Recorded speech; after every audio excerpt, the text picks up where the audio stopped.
হযরত লুকমান আলাইহিস সালাম, কোরআনের মধ্যে একটা সূরা আছে সূরাতুল লুকমান। এই লুকমান সূরার মধ্যে আল্লাহ তাআলা হযরত লুকমান আলাইহিস সালাম তার ছেলেকে কিছু নসিহত করেছিলেন। প্রথম যেই নসিহতটা করেছিলেন, ইয়া বুনাইয়া লা তুশরিক বিল্লাহ, হে ছেলে তুমি কখনো শিরিক করবা না, ইন্নাশ শিরকা লাযুলমুন আযীম, কারণ শিরিক হলো সবচেয়ে বড় জুলুম। বলেন নাউযুবিল্লাহ। আল্লাহ রাব্বুল ইজ্জাত ওয়াল জালাল তার হাবিবকে ডেকে বলেন, ওয়ালাকাদ উহিয়া ইলাইকা ওয়া ইলাল্লাযীনা মিন ক্বাবলিক লাইন আশরাকতা লায়াহবাতান্না আমালুকা ওয়া লাতাকুনান্না মিনাল খাসিরিন। আল্লাহ তাআলা বলেন, হে নবী, আপনার কাছে আমি যেই প্রত্যাদেশ দিচ্ছি এটা শুধু আপনাকে নয়, আপনার পূর্বে যারা ছিল তাদেরকেও আমি এই আদেশ দিয়েছিলাম। তুমি কিন্তু লাইন আশরাকতা, যদি আমি আল্লাহর সাথে কাউকে তুমি শরীক করো লায়াহবাতান্না আমালুকা, তুমি নবী হওয়ার পরেও তোমার সমস্ত আমলগুলা বাতিল হয়ে যাবে। নবীকে বলতেছে, যদি আমার সাথে কাউকে শরীক করো তাহলে তুমি নবী হওয়ার পরেও তোমার সমস্ত আমল কি হয়ে যাবে? বাতিল হয়ে যাবে। আমরা যখন আল্লাহ তাআলার সাথে শিরিক কিভাবে করি? আমরা যখন নামাজে দাঁড়াই, আল্লাহ তাআলা হাদিসে কুদসিতে বলেন, কুসিমাতিস সালাতু বাইনি ওয়া বাইনা আবদি নিসফাইন, এই নামাজ আমি আর বান্দার মাঝে অর্ধেক অর্ধেক করে ভাগ করে দিলাম। বান্দা যখন নামাজে দাঁড়ায় বলে আলহামদুলিল্লাহি রাব্বিল আলামিন, আল্লাহ তাআলা আরশে আজিম থেকে আওয়াজ দেন, হামিদানি আবদি, আমার বান্দা আমার প্রশংসা করেছে। প্রশংসা কার করব? আমরা আল্লাহর প্রশংসা করব। আল্লাহ বলেন, হামিদানি আবদি, বান্দা আমার প্রশংসা করেছে। বান্দা যখন বলে আর রহমানির রহিম, আল্লাহ তাআলা বলেন মানির রহমান ওয়া মানির রহিম, রহমানকে রহিমকে। বান্দা তখন বলে মালিকি ইয়াউমিদ্দিন, আল্লাহ রহমান রহিম তিনি যিনি বিচার দিবসের মালিক। ঠিক কিনা বলুন? এই কথার মাঝে, এই কথা বলার দ্বারা বান্দা আল্লাহ আর বান্দার মাঝে একটা সম্পর্ক তৈরি হয়ে যায়। সম্পর্ক হওয়ার পরে বান্দা বলেন ইয়াকা না'বুদু ওয়া ইয়াকা নাস্তাঈন। প্রথম বলে ইয়াকা না'বুদু, আমরা কার ইবাদত করি? বলেন আল্লাহ, আমরা তোমারই ইবাদত করি। ইয়াকা না'বুদু, আমরা তোমারই ইবাদত করি। তাহলে নামাজের মধ্যে আল্লাহর সাথে আমরা কি ওয়াদা করতেছি? বলেন আল্লাহর ইবাদত করি। কিন্তু আল্লাহর সাথে নামাজের মধ্যে ওয়াদা করলাম আমরা তোমারই ইবাদত করি, কিন্তু বের হওয়ার পরে যখন কোনো মাজারে গিয়া সেজদা দেয়, ওয়াদা থাকলো কিনা? বলেন কোনো বাবার পায়ে গিয়া যখন সেজদা দেয় তার ঈমান থাকলো কিনা? বলেন বাবার পীর বাবার পায়ে গিয়া সেজদা দিল, তখন তার এই ঈমান থাকলো কিনা? বলেন আল্লাহর সাথে যেই ওয়াদা করেছে এটা থাকলো কিনা? বলেন কোনো মাজারে গিয়া সেজদা দেওয়া জায়েজ আছে? কোনো পীর বাবার পায়ে সেজদা দেওয়া জায়েজ আছে? সুনানে আবি দাউদের মধ্যে সহিহ হাদিস এসেছে, হযরত কায়েস ইবনে সাআদ রাদিয়াল্লাহু তাআলা আনহু, বিশিষ্ট সাহাবী, তিনি বলেন আতাইতুল হিরা, আমি ইরাকের একটি শহর হিরায় আসলাম। সেখানে এসে আমি রাআইতুহুম ইয়াসজুদুনা লিমারজুবান লাহুম, ওই এলাকার মানুষদেরকে দেখলাম তারা তাদের লিডারদেরকে, তাদের ধর্মীয় গুরুদেরকে সেজদা করতেছে। তখন আমার মনের ভিতরে আসলো, যদি এই লোকগুলা তাদের লিডারদেরকে, তাদের ধর্মীয় গুরুদেরকে সেজদা করে, তাহলে আমার নবী, মায়ার নবী সবচেয়ে শ্রেষ্ঠ মানুষ। ঠিক কিনা বলুন? এই দুনিয়ার মধ্যে আল্লাহর পরে সবচেয়ে শ্রেষ্ঠ যিনি, তিনি কে? বলেন আমাদের নবী। জোরে বলেন তিনি কে? আমাদের নবী সাল্লাল্লাহু আলাইহি ওয়াসাল্লাম। মধ্যে আল্লাহ রাব্বুল ইজ্জাত ওয়াল জালাল বলতেছেন সূরাতুল কাহফের 107 নম্বর আয়াত, আল্লাহ বলতেছেন ইন্নাল্লাযীনা আমানু ওয়া আমিলুস সলিহাত, নিশ্চয়ই যারা ঈমান এনেছে এবং নেক আমল করেছে, কানাত লাহুম জান্নাতুল ফিরদাউসি নুজুলা, আল্লাহ তাআলা বলতেছেন আমি তাদেরকে জান্নাতুল ফেরদাউস দ্বারা মেহমানদারি করব। সুবহানাল্লাহ। তাহলে জান্নাতুল ফেরদাউস যে আমরা পাবো, দুইটা জিনিস দ্বারা পাবো। কয়টা জিনিস দ্বারা? ঈমান আর আমল। ঈমান আর কি? ঈমান আর, মুসলমান ভাইরা রে আমার, ঈমান আর আমলের মাধ্যমে আমরা জান্নাতুল ফেরদাউস পাবো। ঈমান এত গুরুত্বপূর্ণ একটা জিনিস, এত এত দামি একটা জিনিস, ঈমানের মূল্য এত আল্লাহ তাআলার কাছে। একজন ঈমানদার, আদনা থেকে আদনা একজন ঈমানদার, যার বুকের মধ্যে সরিষা দানা পরিমাণ ঈমান আছে, তার মূল্য আল্লাহ তাআলার কাছে এই আসমান জমিনের চাইতেও বেশি। একজন আদনা থেকে আদনা মুসলমান ঈমানদার, যার মধ্যে সরিষা দানা পরিমাণ ঈমান আছে, তারও মূল্য আসমান এবং জমিনের চাইতে। সুবহানাল্লাহ। শুধু তাই নয়, একজন মুসলমানের ঘরে একজন সন্তান যখন জন্মগ্রহণ করে, জন্মগ্রহণের পরে 1 সেকেন্ড মাত্র ওয়াও করে কেঁদে দিয়েছিল, একটু আওয়াজ করেছিল, 1 সেকেন্ড আওয়াজ করেছিল। এই 1 সেকেন্ড আওয়াজের কারণে ইসলামী শরীয়ত তার জন্য জানাজা দিতে বলেছে, নাম রাখার জন্য বলেছে।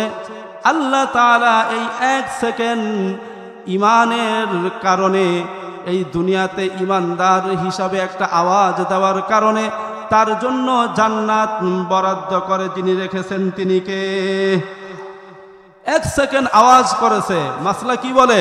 তার নাম রাখতে হবে, জানাজা দিতে হবে, দাফন করতে হবে, এবং সে জান্নাতের বগি হয়ে, সে ইঞ্জিন হয়ে কবরে যাবে, আর তার বাবা মা বগি হইয়া কবরে যাবে, অর্থাৎ সে ইঞ্জিন হইয়া তার বাবা মাকে জান্নাতে নিয়ে যাবে। সুবহানাল্লাহ। এই ঈমান এত গুরুত্বপূর্ণ জিনিস। কোনো মানুষের মাঝখান থেকে যদি এই ঈমানটা চলে যায়, কোনো কারণে যদি ঈমানটা চলে যায়, তাহলে ওই ব্যক্তির দাম আল্লাহ তাআলার কাছে আর থাকে না। যদি ঈমানটা কোনো কারণে চলে যায়, সে জিন্দেগিভর যত নেক আমল করুক না কেন, ওই আমল কবুল হবে না।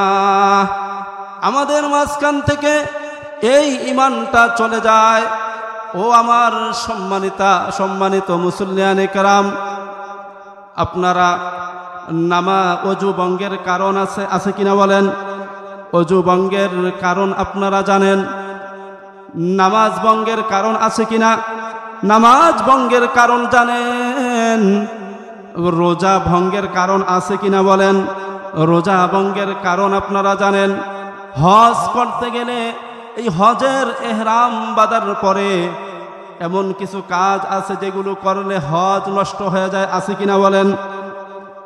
আপনার যদি অজু করার পরে কোনো কারণে একটু সন্দেহ সৃষ্টি হয়, হুজুরের কাছে এসে জিজ্ঞাসা করেন, হুজুর আমি অজু করেছি, অজু করার পরে এরকম অনুচিত কাজ অথবা কথা বলেছি, আমার অজুটা আছে কি নাই জিজ্ঞাসা করেন কিনা? নামাজে দাঁড়িয়েছেন, নামাজের মধ্যে এমন কোনো ভুল হয়ে গেছে, আপনি নামাজ শেষ করে ইমাম সাহেবের কাছে এসে বললেন, ইমাম সাহেব আমি নামাজের মধ্যে এই ভুলটা করেছি, আমার নামাজটা কি হয়েছে কি না? আপনি রোজা রেখেছেন, রোজা রাখার পরে এমন কোনো অনুচিত কাজ আপনার দ্বারা হয়ে গেছে, আপনি দৌড়ে এসেছেন, হুজুর আমি রোজা রাখার পরে এই কাজ করেছি, এই কাজ করার কারণে আমার রোজাটা ভেঙে গেছে না আছে।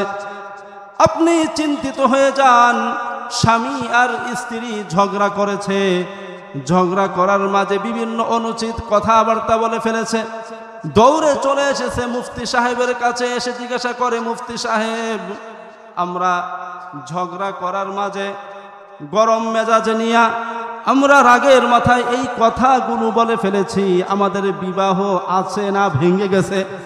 জিজ্ঞাসা করে কিনা, ঠিক কিনা বলুন? কিন্তু আজ পর্যন্ত কোনো মুসলমান এই কথা জিজ্ঞাসা করলো না, হুজুর আমি এই কথা বলেছি, আমি এই কাজ করেছি, আমার ঈমানটা আছে না ভেঙে গেছে? মানুষ চিন্তিত হয়ে যায়, আমার ওযু আছে কিনা, নামাজ ঠিক আছে কিনা, রোজাটা ঠিক আছে কিনা চিন্তিত হয়ে যায়, একটা ভুলের কারণে চিন্তিত হয়ে যায়, কিন্তু ঈমানটা আছে কিনা এই ব্যাপারে আজ পর্যন্ত কাউকে চিন্তিত দেখা যায় না। আমরা মুসলমান এরকম হয়ে গেছি। একটা উদাহরণ দিলে বুঝবেন। এই যে চেয়ার বানানো হয়েছে কাঠ দিয়ে, আর এই কাঠের মধ্যে প্যারাক, লোহার প্যারাক গেড়ে গেড়ে এই চেয়ারটাকে, টেবিলটাকে বানানো হয়েছে। এক সময় এই কাঠ পচে যাবে, চেয়ারটাও ভেঙে যাবে, নষ্ট হয়ে যাবে, কিন্তু যেই প্যারাক গাড়া হয়েছে প্যারাক কিন্তু নষ্ট হবে না। আমরা ঠিক এরকমই মনে করি। মুসলমানের ঘরে জন্ম নিয়েছি, কালিমা পড়েছি, একবার কালিমা পড়েছি, আমার এই দেহ নষ্ট হয়ে যাবে, দিন নষ্ট হয়ে যাবে, আমার সব কিছু নষ্ট হয়ে যাবে, কিন্তু ঈমান বুঝি কখনো নষ্ট হবে না, ঠিক কিনা বলুন? এই জন্য ঈমানের কোনো খবর নাই। আমি আপনাদের সম্মুখে কয়েকটা কারণ বলবো, সময় সংক্ষেপ, অল্প কয়েকটা কারণ বলেই বিদায় নিব। কিছু এরকম স্পর্শকাতর বিষয় আছে যেই বিষয়গুলোর কারণে আমার আপনার ভিতর থেকে ঈমানটাও নষ্ট হয়ে যায়। ঈমান ভঙ্গের মৌলিক তিনটা কারণ। এক নম্বর হলো বড় শিরিক, দুই নম্বর বড় কুফর, তিন নম্বর বড় মুনাফিকি। এই তিনটাকে উলামায়ে কেরাম বিশ্লেষণ করে 10টা কারণ তারা বের করেছেন। এক নম্বর হলো শিরিক, আল্লাহ তাআলার সাথে শিরিক করা। মুসলমান ভাইরারে আমার, শিরিক এমন বড় গুনাহ, এমন বড় গুনাহ, এমন বড় গুনাহ, আল্লাহ তাআলা বলেন ইন্নাল্লাহা লা ইয়াগফিরু আন ইউশরাকা বিহি ওয়া ইয়াগফিরু মা দুনা যালিকা লিমান ইয়াশা। আল্লাহ তাআলা বলেন, বান্দারে তুমি আমার কাছে আসো, যত গুনাহ নিয়ে আসো না কেন সমস্ত গুনাহ কিন্তু আমি মাফ করে দিব, কিন্তু শর্ত হলো শিরকের গুনাহ যদি নিয়ে আসো তাহলে আমি কিন্তু মাফ করব না। শিরকের গুনাহ যদি নিয়ে আসো, ইন্নাল্লাহা লা ইয়াগফিরু আন ইউশরাকা বিহি, আল্লাহ তাআলা শিরকের গুনাহ কখনোই মাফ করবে না। ওয়া ইয়াগফিরু মা দুনা যালিকা লিমান ইয়াশা, শিরক ছাড়া আর যত গুনাহ আছে সমস্ত গুনাহ আল্লাহ চাইলে মাফ করে দিবেন, সুবহানাল্লাহ। কিন্তু কোন গুনাহ মাফ করবেন না বলেন? শিরকের গুনাহ আল্লাহ তাআলা মাফ করবেন না। কারো ভিতরে যদি শিরক একবার ঢুকে যায়, সাথে সাথে তার সমস্ত আমল গুলা বাতিল হয়ে যায়।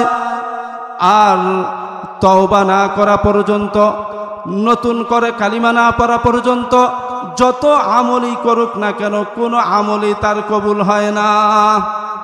সাহাবায়ে কেরাম জিজ্ঞাসা করলেন, قال أصحاب رسول الله صلى الله عليه وسلم أي الذنب أكبر يا رسول الله, يا رسول الله সবচেয়ে বড় গুনাহ কোন গুনাহটা, সবচেয়ে বড় অন্যায় কোন অন্যায়, সবচেয়ে বড় পাপ কোন পাপটা? আল্লাহর রাসূল বলেন, আনতা জাআলা লিল্লাহি নিদ্দান ওয়া হুয়া খালাকাকা, তুমি আল্লাহর সাথে শরীক সাব্যস্ত করবা অথচ আল্লাহ তোমাকে সৃষ্টি করেছেন। যেই আল্লাহ তোমাকে সৃষ্টি করেছেন সেই আল্লাহর সাথে তুমি যদি কাউকে শরীক সাব্যস্ত করো, শিরকের গুনাহে লিপ্ত হও, তাহলে এইটা হলো সবচেয়ে বড় গুনাহ। নাউযুবিল্লাহ। হযরত লুকমান আলাইহিস সালাম, কোরআনের মধ্যে একটা সূরা আছে সূরাতুল লুকমান।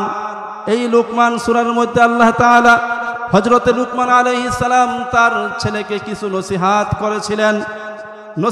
করেছিলেন। প্রথম যেই নসিহতটা করেছিলেন, ইয়া বুনাইয়া লা তুশরিক বিল্লাহ, হে ছেলে তুমি কখনো শিরিক করবা না, ইন্নাশ শিরকা লাযুলমুন আযীম, কারণ শিরিক হলো সবচেয়ে বড় জুলুম। বলেন নাউযুবিল্লাহ। আল্লাহ রাব্বুল ইজ্জাত ওয়াল জালাল তার হাবিবকে ডেকে বলেন, ওয়ালাকাদ উহিয়া ইলাইকা ওয়া ইলাল্লাযীনা মিন ক্বাবলিক লাইন আশরাকতা লা ইয়াহবাতান্না আমালুকা ওয়া লাতাকুনান্না মিনাল খাসিরিন। আল্লাহ তাআলা বলেন, হে নবী, আপনার কাছে আমি যেই প্রত্যাদেশ দিচ্ছি এটা শুধু আপনাকে নয়, আপনার পূর্বে যারা ছিল তাদেরকেও আমি এই আদেশ দিয়েছিলাম।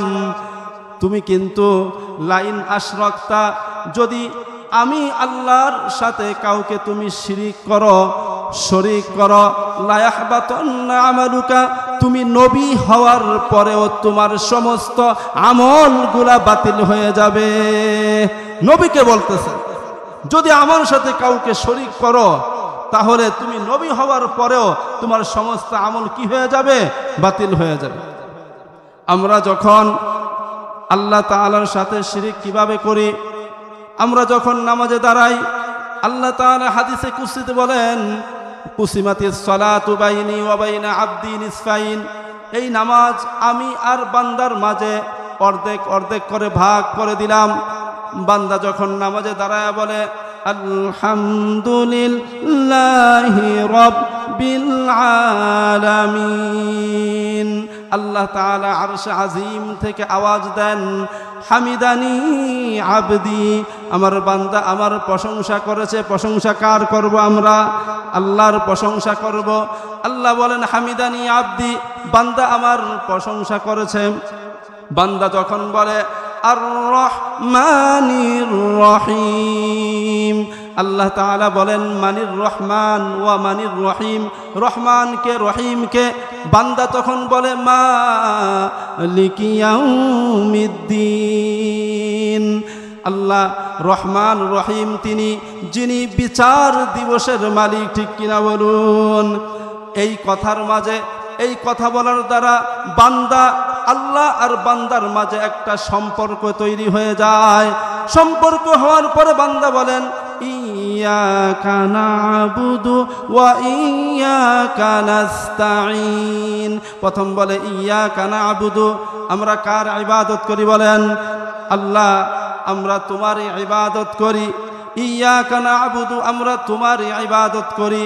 তাহলে নামাজের মধ্যে আল্লাহর সাথে আমরা কি ওয়াদা করতেছি? বলেন আল্লাহর ইবাদত করি।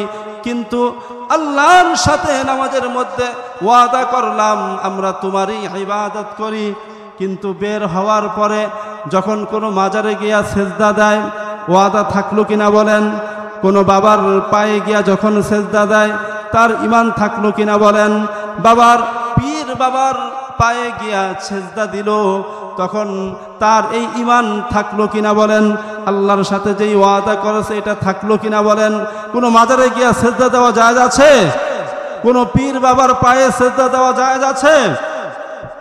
সুনানে আবি দাউদের মধ্যে সহিহ হাদিস এসেছে, হযরত কায়েস ইবনে সাআদ রাদিয়াল্লাহু তাআলা আনহু, বিশিষ্ট সাহাবী, তিনি বলেন আতাইতুল হিরা, আমি ইরাকের একটি শহর হেরায় আসলাম। সেখানে এসে আমি রাআইতুহুম ইয়াসজুদুনা লিমারজুবান লাহুম, ওই এলাকার মানুষদেরকে দেখলাম তারা তাদের লিডারদেরকে, তাদের ধর্মীয় গুরুদেরকে সেজদা করতেছে। তখন আমার মনের ভিতরে আসলো, যদি এই লোকগুলা তাদের লিডারদেরকে, তাদের ধর্মীয় গুরুদেরকে সেজদা করে, তাহলে আমার নবী, মায়ার নবী, সবচেয়ে শ্রেষ্ঠ মানুষ। ঠিক কিনা বলুন? এই দুনিয়ার মধ্যে আল্লাহর পরে সবচেয়ে শ্রেষ্ঠ যিনি, তিনি কে? বলেন আমাদের নবী। জোরে বলেন তিনি কে? আমাদের নবী সাল্লাল্লাহু আলাইহি ওয়াসাল্লাম। জোরে বলি সাল্লাল্লাহু আলাইহি ওয়াসাল্লাম। জোরে বলি, একটু জোরে বলি সাল্লাল্লাহু আলাইহি ওয়াসাল্লাম। রাসূলের উপরে দুরূদ পড়লে লাভ না লোকসান? 5 শ্রেণীর মানুষ আছে যাদের জন্য জান্নাত অপেক্ষা করে। সুবহানাল্লাহ। কয় শ্রেণীর মানুষ? 5 শ্রেণীর মানুষ আছে যাদের জন্য জান্নাত অপেক্ষা করে। 5 শ্রেণীর মানুষ রয়েছে যাদের জন্য জান্নাত অপেক্ষা করে। কত বড় ভাগ্যবান তারা! 1 নম্বরে তালিল কুরআন, কোরআনের তেলাওয়াতকারী, কোরআনের পাঠক। 2 নম্বরে হাফিজুল লিসান, জবানের হেফাজতকারী। 3 নম্বর মুতঈমুল জিয়ান, ক্ষুধার তোকে যে খাবার খাওয়ায়। 4 নম্বর মুকসিল উরিয়ান, বস্ত্রহীনকে যে বস্ত্র দেয়। পোশাকহীনকে যে পোশাক পরায় দেয়। 5 নম্বর ওমান সাল্লা আলা হাবিবির রহমান, দয়ার নবী মায়ার নবীর নাম শোনার সাথে সাথে যারা দুরূদ পাঠ করে, বলেন সাল্লাল্লাহু আলাইহি ওয়াসাল্লাম, এই 5 শ্রেণীর মানুষের জন্য জান্নাত কি করে বলেন? অপেক্ষা করে। এই জন্য দুরূদ বেশি বেশি পড়ব তো ইনশাআল্লাহ। তিনি বললেন আমাদের নবী সবচেয়ে শ্রেষ্ঠ, তাহলে তিনি তো সেজদা পাওয়ার বেশি হকদার, ঠিক কিনা? তারা যদি তাদের ধর্মীয় গুরুকে সেজদা করতে পারে, তাহলে আমাদের নবীজি তিনি তো সবচেয়ে শ্রেষ্ঠ, তাকে আমরা আগে সেজদা করব, তিনি আরো বেশি হকদার, অধিকার রাখে সেজদার। তিনি আসলেন আল্লাহর রাসূলের কাছে, এসে তিনি ঘটনা বললেন। তখন তিনি বললেন, ইয়া রাসূলুল্লাহ, আমাদেরকে অনুমতি দেন, আমরা আপনাকে সেজদা করব। আল্লাহর রাসূল বলেন, আখবিরনি ইন মাররতা বিকবরি, বললেন হে আমার সাহাবী, তুমি আমাকে এটা বলো, আমি যখন মারা যাব, কবরে চলে যাব, আমার কবরের পাশ দিয়া যখন তুমি যাইবা, তখন তুমি কি আমার কবরের মধ্যে সেজদা করবা কিনা? তিনি বললেন না, আমি তখন সেজদা করব না। তিনি বললেন তাহলে আমি মরার পরে আমার কবরে যেরকম সেজদা করতে পারবা না, তেমনি ভাবে আমি জীবিত থাকা অবস্থায়ও আমাকে সেজদা করতে পারবা না। তাহলে আল্লাহর রাসূলকে যেখানে সেজদা করা জায়েজ নাই গা, তিনি হারাম করে দিয়েছেন। পীর বাবার মাজারে গিয়া বুঝি সেজদা দেওয়া যায়? ভাই, পীর বাবার মাজারে গিয়া বুঝি সেজদা দেওয়া যায়? এরকম মানুষ এই এলাকায় নাই, এই দেশে এরকম মানুষ নাই। তাহলে এই সেজদা দেওয়ার সাথে সাথে ঈমানটা হারা হয়ে যাবে, শিরকের কারণে ঈমানটা চলে যাবে, সাথে সাথে ঈমানটা চলে যাবে। এরপরে 1 নম্বর কারণ হলো, কেউ যদি শিরকে লিপ্ত হয়, শিরিক করে, সাথে সাথে তার কি চলে যাবে বলেন? ঈমান চলে যাবে। আর ঈমান যদি চলে যায়, আল্লাহ বলেন ওয়ামাই ইউশরিক বিল্লাহ ফাকাদ হারামাল্লাহু আলাইহিল জান্নাহ, আল্লাহর সাথে যে শিরিক করবে, আল্লাহ তার জন্য জান্নাত হারাম করে দেন। নাউযুবিল্লাহ, আল্লাহ তার জন্য কি করে দেন? জান্নাতকে হারাম করে দেন। আমরা জান্নাতে যাইতে চাই কিনা ভাই? তাহলে এই শিরিকের মধ্যে লিপ্ত হওয়া যাবে, আল্লাহর সাথে কাউকে শরীক করা যাবে। 2 নম্বর ঈমান নষ্ট হয়ে যাওয়ার 2 নম্বর কারণ হলো, আল্লাহ আর তার বান্দার মাঝখানে কোনো মধ্যস্থতা স্থাপন করা। আল্লাহ আর তার বান্দার মাঝে মধ্যস্থতা স্থাপন করা, সাব্যস্ত করা। সেটা হলো কিরকম? আমরা যেরকম নামাজের মধ্যে বলেছি, ইয়াকা না'বুদু ওয়া ইয়াকা নাস্তাঈন, আমরা ইবাদত করি কার বলেন? আল্লাহর। সাহায্য চাইব আল্লাহর কাছে, কার কাছে? ওয়া ইয়াকা নাস্তাঈন, যা কিছুর প্রয়োজন হয়েছে কার কাছে চাবো? আল্লাহর কাছে চাবো। আমি সমস্যায় পড়েছি, সমাধান কার কাছে চাবো? আল্লাহর কাছে চাবো। আমি বিবাহ করেছি, আমার সন্তান হয় না, কার কাছে চাবো বলেন? কার কাছে চাবো বলেন? কিন্তু আজকে অনেক মানুষ দেখা যায় সন্তান হয় না, এই জন্য একটা ছাগল কিনে, 2টা হাঁস কিনে, 3টা মুরগি কিনে, কিছু কলা কিনে, কিছু আপেল কিনে, ফল ফ্রুট কিনে চলে যায় বাবার দরবারে। বাবার দরবারে গিয়া বলে, বাবা এগুলো নেন, অনেক দিন হয়ে গেছে বিবাহ করি নাই, বিবাহ করেছি কিন্তু সন্তান হয় না, একটা ব্যবস্থা করে দেন। বলেন নাউযুবিল্লাহ, এরকম আসেনি? তাহলে সন্তান দেওয়া এটা কার ইচ্ছা হয় বলেন? সন্তান দেওয়া এটা কার বৈশিষ্ট্য? আল্লাহর। এটাকে বলা হয় আল্লাহর সিফাত। প্রথমটা ছিল শিরক ফিল ইবাদা, আর দ্বিতীয়টা শিরক ফিস সিফাত। আল্লাহ তাআলার যেই গুণ আছে, বৈশিষ্ট্য আছে, এগুলোর মধ্যে কাউকে শরীক করা। সে সন্তান চাইলো কার কাছে? বাবার কাছে। কার কাছে চাইলো? আল্লাহ তাআলা সূরা জুমারের মধ্যে বলেন, আলা লিল্লাহিদ দীনুল খালিস, স্মরণ রাখো, সাবধান হয়ে যাও, তোমরা আনুগত্য করবা একমাত্র আল্লাহর। আনুগত্য কার হবে?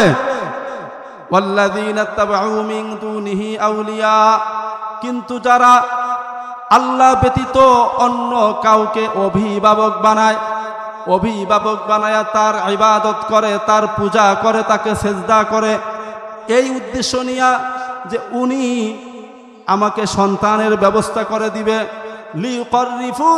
লিউকররিবুনা, আমাদেরকে আল্লাহ তাআলার নিকটবর্তী করে দিবে, এই জন্য তাদের ইবাদত করে।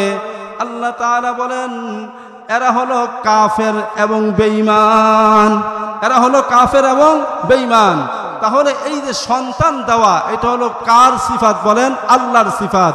কিন্তু আমি চাইলাম বাবার কাছে, এরকম আল্লাহ এবং বান্দার মাঝে অন্য কাউকে মধ্যস্থতা স্থাপন করা, এরকম যদি কেউ করে তাহলে তারও ঈমান চলে যাবে। কি চলে যাবে? ঈমান চলে যাবে। আমি সংক্ষেপে বলে যাচ্ছি। 2 নম্বর কারণ, ঈমান চলে যাওয়ার 2 নম্বর কারণ। 3 নম্বর কারণ হলো অমুসলিমকে অমুসলিম মনে না করা এবং তাদেরকে সঠিক মনে করা। অনেক মানুষ এই বর্তমান যুগের মধ্যে অনেক মানুষ পাইবেন স্লোগান দেয় ধর্ম যার যার, উৎসব কার? উৎসব কার? সবার। উৎসব সবার। ধর্ম যার যার, উৎসব কার হবে? তার তার। ধর্ম যার যার, উৎসব তার তার। ধর্ম যার যার, উৎসব কি? তার তার। যদি ধর্ম যার যার, উৎসব সবার হয় তাহলে বিবাহ যার যার, বউ কার? নাউজুবিল্লাহ। এরকম বলে কেউ? তাহলে এখানে ভাগ করতে চায় না, কিন্তু আল্লাহরে ভাগ করতে চায়, বলেন নাউজুবিল্লাহ। অনেক মানুষ আছে নিজেকে এত উদার ভাবে প্রকাশ করে, বলে আমরা উদার মনা, আমরা সংকট মনা নয়, আমরা উদার মনা, সবাইকে আমরা ভালোবাসি, সবাইকে নিয়ে আমরা চলতে চাই। আল্লাহ বলেন এই ক্ষেত্রে তোমার এত উদারতা তোমার ঈমান সম্পর্কে উদাসীনতা।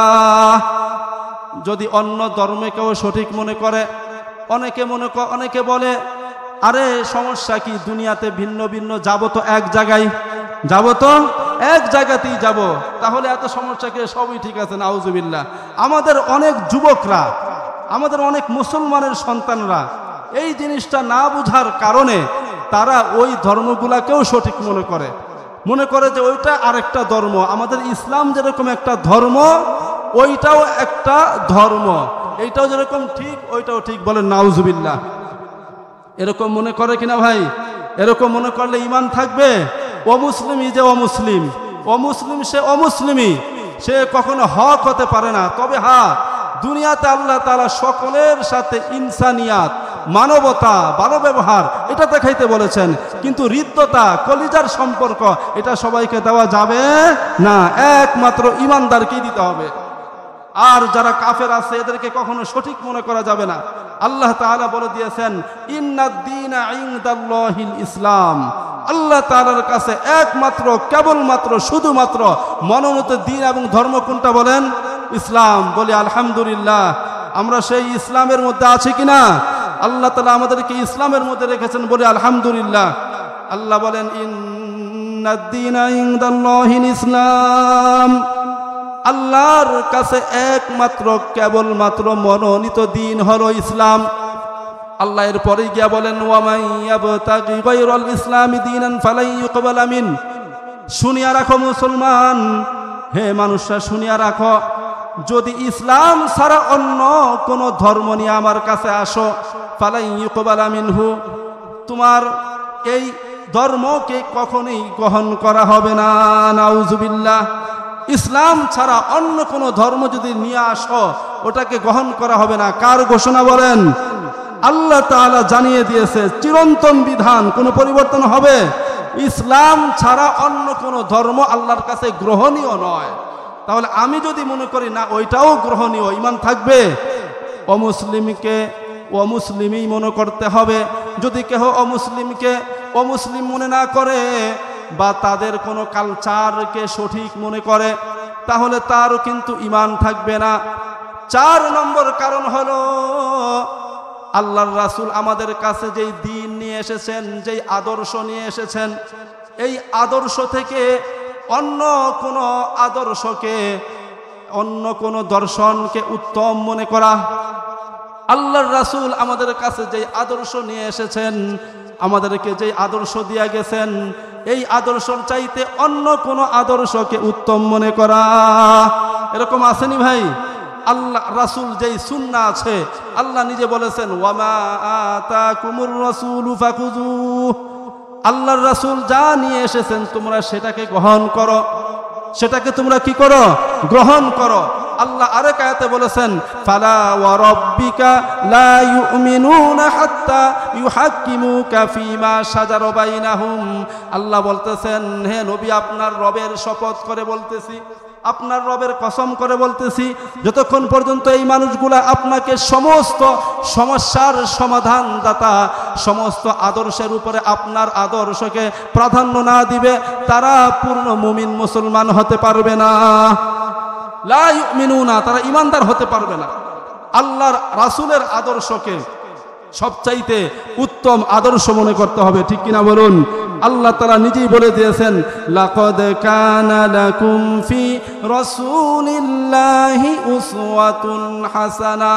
আল্লাহ বলে দিয়েছেন হে তোমাদের জন্য আমি আমার রাসূলের মধ্যে উত্তম আদর্শ রেখে দিয়েছি, বলেন সুবহানাল্লাহ। তাহলে 4 নম্বর কারণ হলো আল্লাহর রাসূলের আদর্শের চাইতে অন্য আদর্শকে উত্তম মনে করা। হে আমার যুবক ভাইরা, আজকে দেখা যায় তোমার মধ্যে রাসূলের সুন্নাহ নাই, রাসূলের আদর্শ তোমার মাঝে নাই। তুমি রাসূলের উম্মত দাবি করো, তোমার মাথার চুল কাটার মধ্যে রাসূলের আদর্শ নাই। তুমি চুলটা কেটেছো ওই মেসি নেইমার তাদের আদর্শে, তারা হলো ইহুদি। আর ওই নবীর আদর্শকে বাদ দিয়া তুমি কার আদর্শকে গ্রহণ করেছো? মান তাশাব্বাহা বিকাউমিন ফাহুয়া মিনহু। যে যেই সম্প্রদায়ের সাথে মিল রেখে ওই রকম কালচারকে অনুসরণ করবে, সে যেই জাহান্নামে যাবে সেও তাদের সাথে জাহান্নামে যাবে, নাউজুবিল্লাহ। হে আমার কলিজার টুকরা যুবক ভাই, আজকের এই মাহফিল যুব সমাজের উদ্যোগে আল্লাহ তাআলা এই যুবক ভাইদেরকে ইসলামের জন্য কবুল করেন, বলেন আমিন। যুবক ভাইরা রে, আমার সমস্ত আমার চলনে, আমার বলনে, আমার পোশাকে আশাকে সব কিছুতে আদর্শ, সবচেয়ে শ্রেষ্ঠ আদর্শ কার বলেন? আল্লাহর রাসূলের আদর্শ। অন্য কোনো কার্ল মার্ক্সের আদর্শকে, লেনিনের আদর্শকে গ্রহণ করা যাবে না, ঠিক কিনা বলুন? আদর্শ কারটা গ্রহণ করব? আমি চুল কাটবো তো কার আদর্শে কাটবো? আমি পোশাক পরবো তো কার আদর্শে কাটবো? আল্লাহর রাসূলের আদর্শে।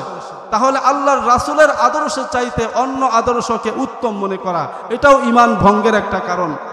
আপনি মনে মনে ভাবলেন এইটা ভালো, অমুক ধর্মের এই জিনিসটা খুব ভালো লাগে, নাউজুবিল্লাহ, তাহলে তার ঈমান থাকবে? ঈমান থাকবে না। 5 নম্বর কারণ, আল্লাহর রাসূলের আনিত এই দ্বীনের কোনো বিধানকে অপছন্দ করা বা ভালো না লাগা কাজ করা। অনেক মানুষ আছে বলে আমার ইসলামের সব কিছুই ভালো লাগে, কিন্তু এই যে পর্দার বিধানটা এইটা ভালো লাগে না, বলেন নাউজুবিল্লাহ। অনেক মানুষ আছে বলে ইসলামের সব কিছুই মানা যায়, কিন্তু এই সুদের বিষয় এই জিনিসটা আমার কাছে তেমন একটা ভালো লাগে না, বলেন নাউজুবিল্লাহ। অনেকে বলে ইসলামের সব কিছুই ভালো লাগে, কিন্তু এই যে এই ঘুষ নিয়ে এত কথাবার্তা, এটা বাড়াবাড়ি মনে হয়, ভালো লাগে না, বলেন নাউজুবিল্লাহ। ইসলামের অকাট্য কোনো বিধান, এই বিধান কারো কাছে কোনো একটা বিধান যদি অপছন্দ হয়, তাহলে তার ঈমান থাকবে না। একজন কর্মচারী তার মনিবের চাকরি করে, মনিব তাকে লিখে দিয়েছে তুমি এই 10টা কাজ করবা। কয়টা কাজ করবা? এই 10টা কাজ করবা। সে মনে করলো 10টা কাজ করব, কি করতে 2টা 3টা করে রেখে দিল। মনিব তাকে রাখবে কিনা বলেন? আল্লাহ তাআলা যতগুলো বিধান আমাদেরকে দিয়েছেন, যদি মুমিন হইতে হয় সবগুলা বিধানকেই ভালোবাসতে হবে, সবগুলা বিধানের উপরে আমল করতে হবে, সবগুলা বিধানকেই পছন্দ করতে হবে। আমার বুঝে আসুক আর না আসুক, আমার মনে মানুক আর না মানুক, সব বিধানগুলো কি মানতে হবে, ঠিক কিনা বলুন? তাহলে দ্বীনের কোনো অকাট্য বিধানকে অপছন্দ করা, ভালো না লাগা কাজ করা, এটাও ঈমান ভঙ্গের একটা কারণ। আল্লাহ পাক রব্বুল আলামিন সূরা মুহাম্মদের মধ্যে বলেছেন ওয়াল্লাযীনা কাফারু ফাতাসাল্লাহুম, যারা কাফের হয়েছে, কুফরি করেছে, তাদের জন্য ধ্বংস অনিবার্য। ওয়া আযাল্লা আমালাহুম, তাদের সমস্ত আমল নষ্ট হয়ে যাবে, সমস্ত আমল নষ্ট হয়ে যাবে। যালিকা বিআন্নাহুম কারিহু মা আনজালাল্লাহ। আল্লাহ বলেন তারা এই যে কুফরি করলো কিভাবে জানোনি, এবং তাদের এই সমস্ত আমল নষ্ট হয়ে গেল কিভাবে জানোনি? বিআন্নাহুম কারিহু মা আনজালাল্লাহ। আল্লাহ তাআলা তাদেরকে যেই বিধান দিয়েছে, এই বিধানকে তারা অপছন্দ করেছে। ফাহাবাতা আমালাহুম, এই অপছন্দ করাটাই তাদের সমস্ত আমলগুলাকে নষ্ট করে দিয়েছে, বলেন নাউজুবিল্লাহ। তাহলে কোনো বিধানকেই অপছন্দ করা যাবে না। 6 নম্বর কারণ ঈমান হারা হওয়ার 6 নম্বর কারণ, ঈমান ভাঙ্গার 6 নম্বর কারণ হলো আল্লাহর রাসূল সাল্লাল্লাহু আলাইহি ওয়াসাল্লাম যেই দ্বীন নিয়ে এসেছেন, ইসলাম নিয়ে এসেছেন, এই ইসলামের অকাট্য কোনো বিধান নিয়ে ট্রল করা, ঠাট্টা বিদ্রূপ করা। অনেক মানুষ আছে নাউজুবিল্লাহ, যেমন দেখবেন যুবকের মুখে দাড়ি উঠেছে, এই দাড়ি নিয়ে অনেকে ট্রল করে, আছে কিনা বলেন? খ্যাত খ্যাত লাগে এরকম বলে কিনা বলেন? নাউজুবিল্লাহ। মা ও বোনরা শুনতেছেন, অনেক মা বোন সম্পর্কে আমার জানা আছে, অনেক যুবকরা আমি দেখছি তার মুখে দাড়ি রাখছে, দাড়ি উঠে গেছে, কিছুদিন পরে দেখি দাড়ি কাটা। তোমার দাড়ি কেন কাটলা? বলে আম্মু আমাকে রাখতে দেয় না। বলেন নাউজুবিল্লাহ। আম্মু বলেছে দাড়ি কেটে ফেল, খ্যাত খ্যাত লাগে। বলেন নাউজুবিল্লাহ। এরকম ইসলামের কোনো বিধানকে নিয়ে কটাক্ষ করা, ট্রল করা। অনেকে বলে আরে পর্দা, এটা কিসের পর্দা? এটা দেওয়ার কারণে কেমন ড্রাম ড্রাম লাগে, অস্বস্তিকর লাগে, অস্বাস্থ্যকর, গরম লাগে, এটা কি মানা যায়? বলেন নাউজুবিল্লাহ। এই পর্দা নিয়ে ট্রল করে, আছে কিনা ভাই? তাহলে দিনের যে কোনো বিধান নিয়ে কেউ যদি ঠাট্টা করে, বিদ্রূপ করে, তাহলেও তার ঈমান ভেঙ্গে যাবে। ঈমান কি হয়ে যাবে ভাই? ভেঙ্গে যাবে। 7 নম্বর কারণ হলো, সংক্ষেপে বলে যাচ্ছি, 7 নম্বর কারণ হলো যারা জাদু শিখে, জাদু প্রয়োগ করে, জাদুর চর্চা করে, ব্ল্যাক ম্যাজিক করে মানুষকে। অনেক আমি এরকম দেখেছি, এই ব্ল্যাক ম্যাজিক করে সামান্য দুনিয়ার রুটি রোজের লোভে, সামান্য টাকা পয়সার লোভে ব্ল্যাক ম্যাজিক করে অনেক মানুষের জীবন তাছনাছ করে দিয়েছে, ঠিক কিনা বলুন? অনেক সংসারকে নষ্ট করে দিয়েছে, অনেক মানুষের ব্যবসা প্রতিষ্ঠানকে একেবারেই নষ্ট করে ডুবিয়ে দিয়েছে ব্ল্যাক ম্যাজিক করে।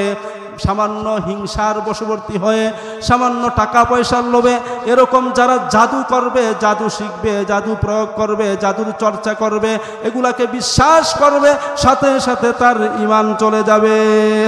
এই জাদু, জাদু চর্চা করা, জাদু শিখা, জাদুকে বিশ্বাস করা, এই ভেলকিবাজি, ব্ল্যাক ম্যাজিক, এগুলাকে বিশ্বাস করা, এগুলোর আশ্রয় নিলে তার ঈমান কি হয়ে যাবে? ভেঙ্গে যাবে, ভেঙ্গে যাবে, সাথে সাথেই ভেঙ্গে যাবে। 8 নম্বর কারণ, ঈমান ভাঙ্গার 8 নম্বর কারণ হলো অনেক মানুষ আছে দেখবেন, অনেক মানুষ আছে তারা দেখবেন ইসলামের বিরুদ্ধে, মুসলমানদের বিরুদ্ধে, অমুসলিমদের সাথে কাঁধে কাঁধ মিলে মুসলমানদের বিরুদ্ধে ষড়যন্ত্র করে, অমুসলিমদের সাথে মিশে, অমুসলিমদের সাথে মিলে মুসলমানদের বিরুদ্ধে ষড়যন্ত্র করে যারা ঈমান হারা হয় তারা, ঠিক কিনা বলুন? অমুসলিমদের সাথে মিলে মিশে ষড়যন্ত্র করে, চক্রান্ত করে। কোরআনের তাফসিরুল কোরআনের মাহফিল হতে পারবে না, তাফসিরুল কোরআন মাহফিলের মধ্যে 144 ধারা জারি করে, অমুসলিমদের সাথে মিশে চক্রান্ত করে যেন তারা দ্বীনের কথা না শুনতে পারে, কোরআনের কথা শুনতে না পারে। সরকারে দু আলম, মায়ার নবী, দয়ার নবী রহমাতুল্লিল আলামিন যখন কোরআনের দাওয়াত দিতেন, কোরআন তেলাওয়াত করে শোনাতেন, আবু জাহাল, উতবা, সাহেবা তারা রাস্তার মোড়ে মোড়ে যুবকদেরকে, কাফের যুবকদেরকে দাঁড়া করে রাখতো যেন কোনো মানুষ ওই মুহাম্মদের কাছে যাইতে না পারে, কোরআন তেলাওয়াত শুনতে না পারে। এই জন্য 144 দ্বারা জারি করে রাখতো, কোনো মানুষ যেন মুহাম্মদের কাছে যাইতে না পারে। এরকম বর্তমান সময়ও আছে কিনা বলেন? বর্তমান সময়ও আছে কিনা এরকম যারা মুসলমানদের বিরুদ্ধে, তাফসিরুল কোরআন মাহফিলের বিরুদ্ধে, মুসলমানদের বিরুদ্ধে, ও মুসলিমদের সাথে কাঁধে কাঁধ মিলে ষড়যন্ত্র করে? এর ষড়যন্ত্রে যে লিপ্ত থাকবে তারও ঈমান থাকবে না। আল্লাহ তাআলা বলেন, ইয়া আইয়ুহাল্লাযীনা আমানু লা তাত্তাখিযুল ইয়াহুদা ওয়ান নাসারা আউলিয়া। আল্লাহ বলেন, হে ঈমানদাররা, তোমরা কখনো ইহুদি খ্রিস্টানদেরকে বন্ধুরূপে গ্রহণ করবা না। বাদুহুম আউলিয়া ও বাদ, তুমি তাদেরকে যতই বন্ধু রূপে গ্রহণ করো না কেন, তারা কিন্তু কখনই তোমার প্রকৃত বন্ধু হবে না। পারলে বাস দিবে, পারলে তোমার জন্য লাশ পাঠাবে, ঠিক কিনা বলুন? আমরা যতই তাদেরকে বন্ধুরূপে গ্রহণ করেছি, আমরা দেখেছি সীমান্তের মধ্যে আমাদের জন্য শুধু লাশ উপহার দিয়েছে, ঠিক কিনা বলুন? কাফেররা কখনো বন্ধু হতে পারে না। কাফেরদেরকে বন্ধুরূপে গ্রহণ করলে আল্লাহ বলেন ওয়ামাইয়াতাওয়াল্লাহুম মিনকুম ফাইন্নাহু মিনহুম, তোমাদের মধ্যে যারা এই কাফেরদেরকে একটা চেয়ারের লোভে, পদের লোভে, ক্ষমতার লোভে কাফেরদেরকে বন্ধুরূপে গ্রহণ করবে, তারা ওই কাফেরদের অন্তর্ভুক্ত হবে। বলেন নাউজুবিল্লাহ। কাফেরদের সাথে মিলেমিশে মুসলমানদের বিরুদ্ধে ষড়যন্ত্র করে এরাও ঈমান হারা হয়ে কাফেরদের অন্তর্ভুক্ত হবে। এরকম এখন আছে কিনা বলেন? আছে এরকম। এই জন্য আমাদেরকে এগুলো থেকে বাঁচতে হবে কিনা? 9 নম্বর ঈমান ভেঙে যাওয়ার 9 নম্বর কারণ হলো যদি কেহ নিজেকে অথবা নিজের পীর বাবাকে ইসলামের কোনো বিধানের ঊর্ধ্বে মনে করে। অনেক মানুষ আছে দেখবেন নিজেকে বা নিজের পীর বাবাকে মনে করে এদের জন্য নামাজ পড়তে হয় না। বলেন নাউজুবিল্লাহ।